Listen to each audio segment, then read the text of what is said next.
Well, hello. Pour ceux qui connaissent déjà le podcast, voilà mon hello, voilà à quoi il ressemble dans la vraie vie. Et voilà à quoi je ressemble dans la vraie vie. À vous qui ne m'avez jamais vu, qui n'écoutez que mon podcast. Ça match ou pas? La voix, la gueule. Vous savez comme des fois vous rencontrez des gens et vous vous dites oh putain ta voix ne va tellement pas avec ton corps. Est-ce que c'est le cas ou pas? Ça veut pas dire que l'un ou l'autre est dégueulasse, hein. D'ailleurs, ça peut être deux trucs isolés qui sont parfaitement acceptables, mais qui ensemble matchent pas. Est-ce que c'est mon cas ou pas? Bref, assez parlé de moi. Comme d'habitude, vous voyez que les intros interminables ne sont pas le fait que des podcasts. Ça arrivera aussi en vidéo. Bienvenue sur cette première vidéo officielle de ma chaîne YouTube, parce qu'il y en a déjà quelques-unes que j'ai exportées de TikTok, que j'ai fait sur mes réseaux sociaux, etc. Là, ça va être fait uniquement et exclusivement pour YouTube. Et on va parler bien évidemment prononciation. Bah oui, ce serait le monde sans parler prononciation. La prononciation en l'occurrence du ED final. ED. Je sais pas, je l'écris dans le bon sens pour le ED. ED final. Qu'est-ce que c'est que ce ED final déjà? Qu'est-ce qu'il voulait, à quoi il sert? On en a tous entendu parler à l'école. Ce fameux ED m'indique que je suis en présence d'un verbe régulier avant tout. Pourquoi? Petite intro, bah oui, on va pas plonger comme ça direct. On y va, hein, on met d'abord un petit pied dedans, un orteil, et après on y va petit à petit, on se mouille le cou. Toi-même, tu sais ce que c'est que d'aller se baigner à la piscine ou en rivière à 30 ans passé, hein? Tu vois tes enfants courir comme ça, cul nu, à faire wouh! Et toi, t'es là. Pareil, pour cette vidéo, on y va pareil. Le rythme est le même. Je vous disais donc, je vais jamais y arriver. Je vous disais donc, ED, ça concerne les verbes réguliers. Pourquoi ça concerne les verbes réguliers? Bon, alors, ça veut dire quoi un verbe régulier déjà? Revenons à la base. Est-ce qu'un mot, à quoi servent les mots? Un verbe régulier, c'est un verbe qui respecte la règle. Tout simplement. On entend depuis des années un verbe régulier, verbe irrégulier, on sait pas trop ce que c'est. Les verbes réguliers sont les verbes qui respectent la règle. Les verbes irréguliers sont des verbes qui ne respectent pas la règle. Mais quelle est cette règle dont on parle? Cette règle consiste à dire que quand je veux mettre mon verbe au passé, c'est-à-dire au lieu de dire j'aime, je veux dire j'ai aimé. Donc au lieu de dire je t'aime, je vais te dire je t'ai aimé. Je vais être obligée de rajouter ED à la fin de mon verbe. En l'occurrence love. En anglais, le verbe to love a déjà un E au bout, donc on rajoute pas le deuxième ED. Toi-même tu sais. Mais du coup, ce petit ED est présent à la fin de mon verbe. Quand je dis I love you, ça veut dire je t'aime. Quand je dis I loved you, ça veut dire je t'ai aimé. Casse-toi, on ne veut plus de toi. Jean-Michel, va-t'en maintenant, ça suffit. Petite remarque qu'on peut faire juste comme ça au passage. En français, on a besoin de deux mots pour faire le passé. Je t'ai aimé. En l'occurrence, le verbe avoir avec le participe passé. Je t'ai aimé. Et pas ER, s'il vous plaît.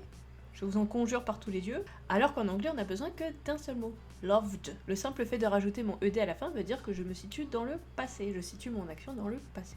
Maintenant que ça c'est dit, on va voir comment ça se prononce. Tada! Oh mince, c'est de l'autre côté. Je suis pas habituée, les gars, c'est la première que je fais.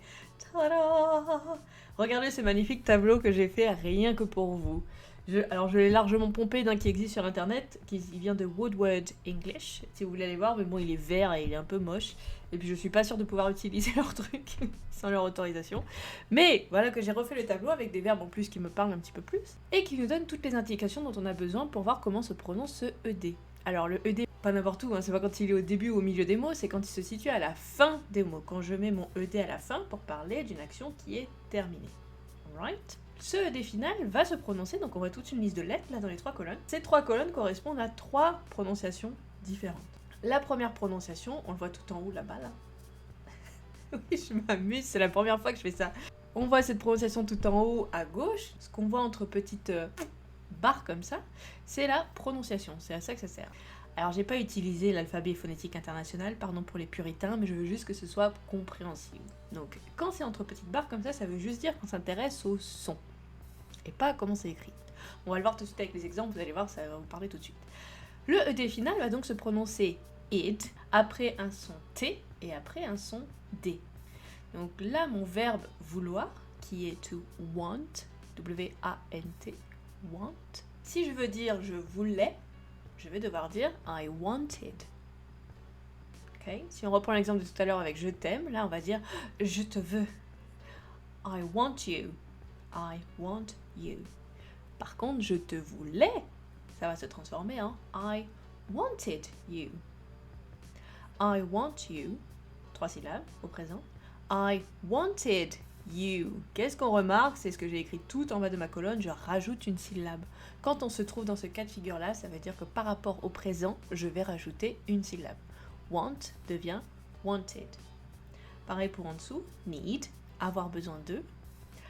Décidément, I love you, I want you, I need you. Je suis pas sûre que ce soit ça vraiment les paroles. Putain, je vais me faire niquer. Les droits d'auteur de YouTube vont pas du tout aimer ça, je vais arrêter les petites chansons. Dommage, hein. Pour ceux qui étaient sur le podcast, vous savez à quel point j'aime les chansons. I need you. I need you veut dire j'ai besoin de toi. I need you. Si vous voulez savoir comment utiliser ce petit verbe, d'ailleurs, j'ai fait un podcast à ce sujet il y a pas longtemps sur avoir besoin de, comment on le dit en anglais. N'hésitez pas, à la fin de cette vidéo, à aller faire un petit tour sur mon podcast. Ça s'appelle Élise Formatrice Anglais aussi. Disponible partout. La vieille vendeuse. Marchande de tapis, c'est moi.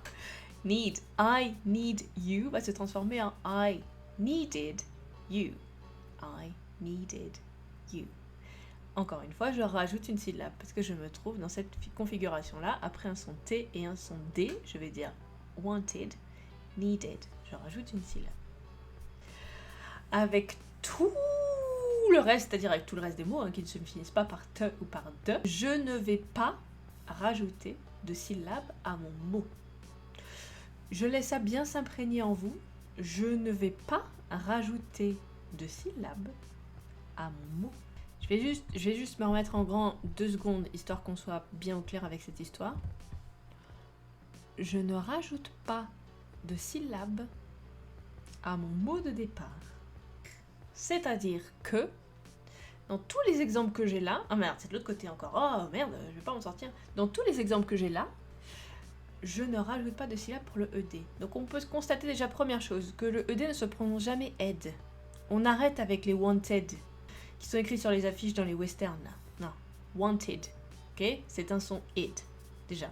Ensuite, sur tous les autres exemples qui ne se terminent pas par les sons te et de, je vais devoir conserver le même nombre de syllabes. Je m'explique. Si je veux dire je m'arrête ou j'arrête, je vais dire I stop. Jusqu'ici tout va bien, I stop. Par contre, si je veux dire j'ai arrêté au passé, je vais dire I stopped. I stop, I stopped. Ok. Même chose que ça se termine par un que. Donc, hacker quelque chose, c'est nous qui avons complètement volé le terme aux anglophones d'ailleurs. Hein. Hacker un ordinateur. Jacques et Michel. Je hack un ordinateur. Ah, excusez-moi. Je hack un ordinateur. I hack a computer. J'ai hacké un ordinateur au passé. Va se dire I hacked a computer. Hacked. I hacked. I hack.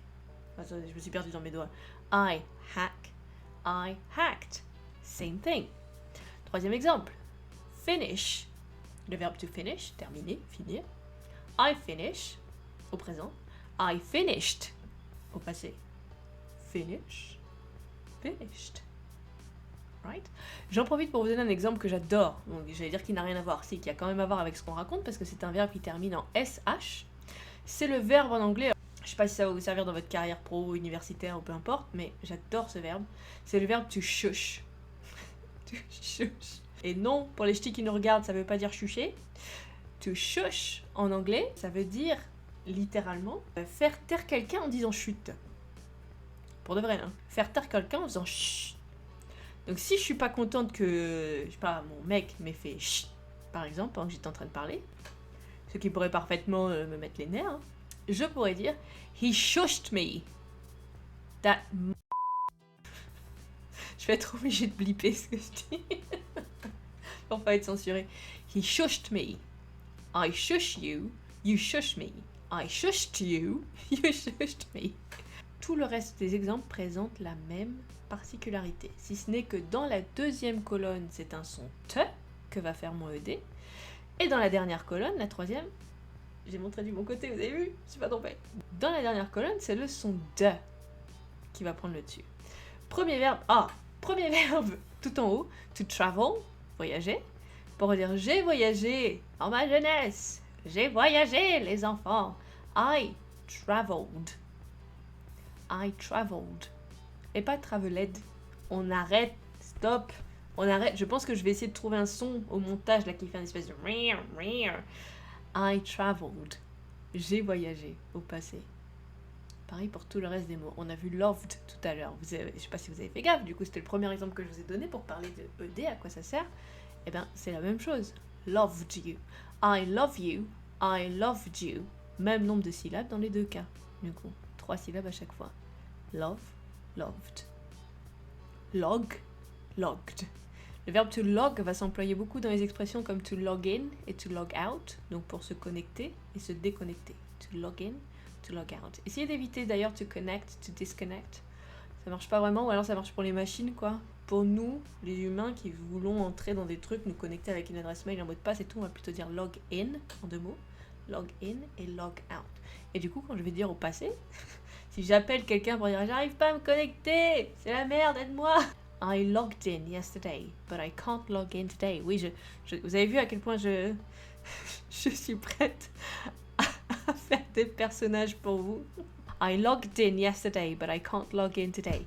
Je me suis connectée hier, mais je n'arrive pas à me connecter aujourd'hui.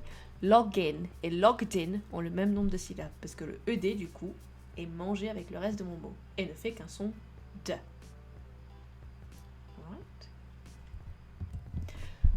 Je pense que je vous mettrai ce petit tableau à disposition sur les réseaux sociaux si vous avez envie d'aller y jeter un coup d'œil, si vous voulez les garder pour vous, si vous voulez les garder sur un coin de votre bureau pour savoir comment, quoi se prononce.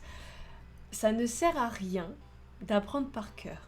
C'est-à-dire, ça va se prononcer te avec perfect. Non, ça ne sert absolument à rien pour moi. Alors si vous avez envie de le faire, faites-le, hein, si ça vous aide, allez-y. Be my guest. Mais je pense sincèrement que ça n'a pas vraiment son utilité. Le tout, c'est d'en être conscient. Déjà, si vous avez vu cette vidéo, si vous êtes conscient de ça, vous allez faire gaffe la prochaine fois que vous entendez, déjà, quand on vous le dit, et vous allez essayer de faire l'effort de prononcer correctement les mots que vous avez besoin de mettre en ED. Ok ? Allez, c'est tout pour moi pour aujourd'hui. Je vous dis à très bientôt. Ciao !